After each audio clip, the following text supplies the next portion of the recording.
గతానికి భిన్నంగా CIA summit జరుగుతుందని మంత్రి కొల్లు రవీంద్ర అన్నారు. వచ్చే ఏడాదిలోపు 90% పనులు ప్రారంభమవుతాయని తెలిపారు. విశాఖ, అమరావతి రెండు ప్రాంతాలు ఎక్కువ పెట్టుబడులు వస్తున్నాయని పేర్కొన్నారు. పారిశ్రామిక రంగంలో ఏపీ అగ్రగామిగా ఉంటుందని, పెట్టుబడుల వరద ఏపీలో కురుస్తుందని స్పష్టం చేశారు. పెట్టుబడిదారులను ఆకర్షించే విషయంలో చంద్రబాబు నాయుడు ముందుంటారంటున్న మంత్రి కొల్లు రవీంద్రతో మా ప్రతినిధి లిఖిత ఫేస్ టు ఫేస్. రాష్ట్ర ప్రభుత్వం సిఐఐను ప్రతిష్టాత్మకంగా తీసుకుంది. ఉదయం సిపి రాధాకృష్ణన్ కూడా ఇటు ప్రారంభించారు. ఈ నేపథ్యంలో ఎలా జరుగుతున్నాయి అని మనతో మాట్లాడటానికి మంత్రి కొల్లు రవీంద్ర ఉన్నారు. ఆయన అడిగి తెలుసు. సార్ చెప్పండి, సిఐఐ సమిట్ గ్రాండ్ సక్సెస్ అయిందని చెప్పుకోవచ్చా? ఎలా జరుగుతుంది ఏంటి? గ్రాండ్ సక్సెస్ ఎందుకంటే దాదాపు 40 దేశాల పైనుంచే వాళ్ళ ప్రతినిధులు వచ్చారు. ఇక దగ్గర 200 మంది పైన ప్రతినిధులు పాల్గొనడం జరిగింది. అలాగే భారతదేశ వ్యాప్తంగా ఉన్న ప్రముఖ సంస్థలన్నీ కూడా ప్రముఖులందరూ కూడా రావడం కూడా జరిగింది. గౌరవ ముఖ్యమంత్రి చంద్రబాబు నాయుడు గారు 2014-19లో కూడా 3 సమ్మిట్స్ కండక్ట్ చేసుకున్నాం. అప్పుడు కూడా లక్షలాది కోట్ల రూపాయల ఇన్వెస్ట్మెంట్స్ వచ్చినాయి. అవి చాలా వరకు గ్రౌండ్ అయినాయి. కొన్ని లాస్ట్ గవర్నమెంట్లో వాళ్ళు బెదిరించి మరి ఇక్కడి నుంచి గెంటేసినటువంటి పరిస్థితి ఉంది. ఈ సంవత్సరాల కాలంలో ప్రభుత్వం వచ్చిన తర్వాత తిరిగి మళ్ళీ పాలసీస్ అన్నీ కూడా దాదాపు 25 పాలసీస్ కూడా కొత్తగా పాలసీస్ తీసుకున్నాం. అలాగే కొన్ని రిఫార్మ్స్ కూడా చేసాం. అవన్నిటికి కూడా ఇవాళ వచ్చిన వాళ్ళకి మా ఇన్వెస్ట్మెంట్కి సెక్యూరిటీ ఉంటుందనే ఒక నమ్మకంతో ఇవాళ ఇంతమంది దగ్గర 10 లక్షల కోట్ల రూపాయలు దాటుతుంది అనేది ఉన్నటువంటి అంచనా. దానికి మించి ఇవాళ అవుతా ఉందంటే నిజంగా ఒక బ్రాండ్ని చంద్రబాబు నాయుడు గారు క్రియేట్ చేశారనే దానికి ఇదే ఒక నిదర్శనం. డెఫినెట్గా ఇవన్నీ కూడా ఎక్కువ శాతం ఏదో నామకా చేసే కాకుండా వాళ్ళతో డిస్కస్ చేసి నిజంగా వాళ్ళు చేయాలని ముందుకొచ్చే వాళ్ళకి మాత్రమే ఈరోజు ఇక్కడ ఎంఓఏలు చేసుకోవడం జరుగుతుంది. ఇది ఆంధ్ర రాష్ట్ర ముఖ చిత్రాన్ని మార్చడానికి ఈ సమిట్ చాలా నాంది కాబోతుందని చెప్పి తెలియజేస్తాం. సార్, అదేవిధంగా ప్రధాని మోడీ నుంచి కూడా ఇటు పీయూష్ గోయల్ డైరెక్ట్గా చెప్పారు, ముఖ్యమంత్రి చంద్రబాబు ఉంటే ఖచ్చితంగా పెట్టుబడులు వస్తాయి, ఒక రాష్ట్రానికే కాదు దేశానికి కూడా గేమ్ చేంజర్ అని కూడా చెప్పిన పరిస్థితి. ఎలా ఫీల్ అవుతున్నారు? నిజంగా అది గర్వంగా ఫీల్ అవుతున్నాం. అలాంటి నాయకుడు మనకు ఉండడం మనందరి యొక్క అదృష్టం. కాకపోతే కంటిన్యూటీ లేదు. లాస్ట్ గవర్నమెంట్లో చంద్రబాబు నాయుడు గారు 95 నుంచి ఆయన 2004 వరకు చేయటం, తర్వాత రాష్ట్రాన్ని తర్వాత వచ్చిన ప్రభుత్వం అస్తవ్యస్తం చేయటం, మళ్ళీ 14-19 మళ్ళీ విడిపోయిన రాష్ట్రాన్ని కూడా నిర్మాణం చేసుకున్నాం. కానీ 19-24 రాష్ట్రాన్ని సర్వనాశనం మళ్ళీ చేశారు.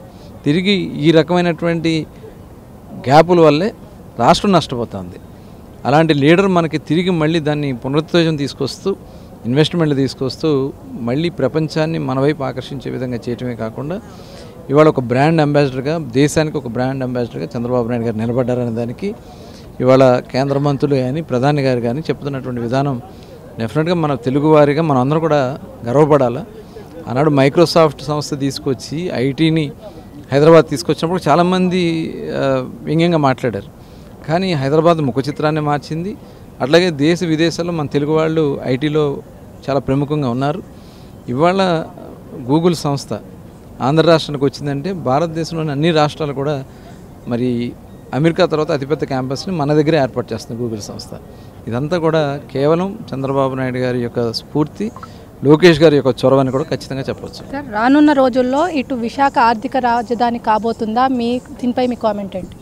డెఫినెట్గా అంటే బాబు గారి యొక్క ఆలోచన ఇవాళ గవర్నమెంట్ ఆఫ్ ఇండియా 4 ప్రాంతాలని స్పెషల్ ఎకనామిక్ జోన్స్ కింద వాళ్ళు అనౌన్స్ చేశారు.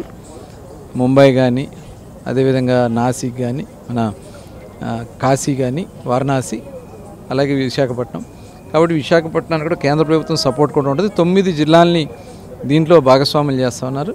9 జిల్లాల్లో అటు వెనుకబడినటువంటి ఉత్తరాంధ్ర ప్రాంతం శ్రీకాకుళం, విజయనగరం నుంచి ఈస్ట్ గోదావరి వరకు కూడా ఈ జోన్ కింద వస్తాయి. కాబట్టి డెఫినెట్గా ట్రైబల్ ఏరియాస్ అన్నీ కూడా యూనిఫామ్గా డెవలప్ అవుతుందని చెప్పి భావిస్తాం. సార్, ఇప్పటి వరకు ఎన్ని లక్షల ఉద్యోగాలు, అంటే ఈ పెట్టుబడి సదస్సు ద్వారా ఎన్ని లక్షల ఉద్యోగాలు, ఇటు భవిష్యత్ అంటే నిరుద్యోగ యువత కూడా పెరిగిపోతున్న నేపథ్యంలో ఎలాంటి ప్రణాళికలతో ముందుకెళ్తున్నారు ఏంటి? ఇప్పటి వరకు జరిగినటువంటి ఎంఓఏల ప్రకారం చూసుకున్నా దగ్గర 8 నుంచి 9 లక్షల జాబ్స్ వరకు ఇవన్నీ కూడా గ్రౌండ్ అయిన వెంటనే మనకు వస్తాయని చెప్పి భావిస్తూ ఉన్నాం. ఇంకా ఎక్కువ కూడా మనకు పెరగడానికి అవకాశం ఉంది. దాన్ని ఏ సెక్టార్స్లో పెరగడానికి అవకాశం ఉందో దాని మీద గవర్నమెంట్ ఏదైతే జీఓఎం కూడా ఉంది, జీఓఎం నిర్ణయాలు కూడా తీసుకుంటున్నాం. ముఖ్యమంత్రి గారు కూడా దీని మీద చాలా ఎక్కువ మందికి 20 లక్షల మందికి ఎంప్లాయ్మెంట్ క్రియేట్ చేయాలని లక్ష్యంగా పెట్టుకున్నాం. ఆ దిశగానే ఈ ఇండస్ట్రీస్లో ఎక్కువ శాతం ఎంప్లాయ్మెంట్ వచ్చే విధంగా నిర్ణయాలు తీసుకోవడం జరుగుతుంది. Thank you sir. మొత్తం మీద చూసుకున్నట్లయితే ఇటు సిఐఐ సమ్మిట్ ఖచ్చితంగా గ్రాండ్ సక్సెస్ అయిందని చెప్పి ఈ నేపథ్యంలో ఇప్పటికే ముఖ్యమంత్రి చంద్రబాబు ఒక గేమ్ చేంజర్గా ఆంధ్ర రాష్ట్రాన్ని తీర్చిదిద్దబోతున్నారని చెప్పి కూడా ఇటు కొల్లు రవీంద్ర అయితే చెప్తున్నారు. మొత్తం ఏదైతే మేనిఫెస్టోలో ఇచ్చిన 20 లక్షల ఉద్యోగాలతో పాటు ప్రస్తుతం ఏదైతే ఈ పెట్టుబడుల సదస్సు ద్వారా 8 నుంచి 9 లక్షల ఉద్యోగాలు నిరుద్యోగ యువతకు అందిస్తామని చెప్పి కూడా ఇక్కడ చెప్తున్న పరిస్థితి. ఇది ఇక్కడ ఉన్న పరిస్థితి. వీడియో జర్నలిస్ట్ దిలీప్తో లిఖిత, వి డిజిటల్ న్యూస్, విశాఖపట్నం నుంచి.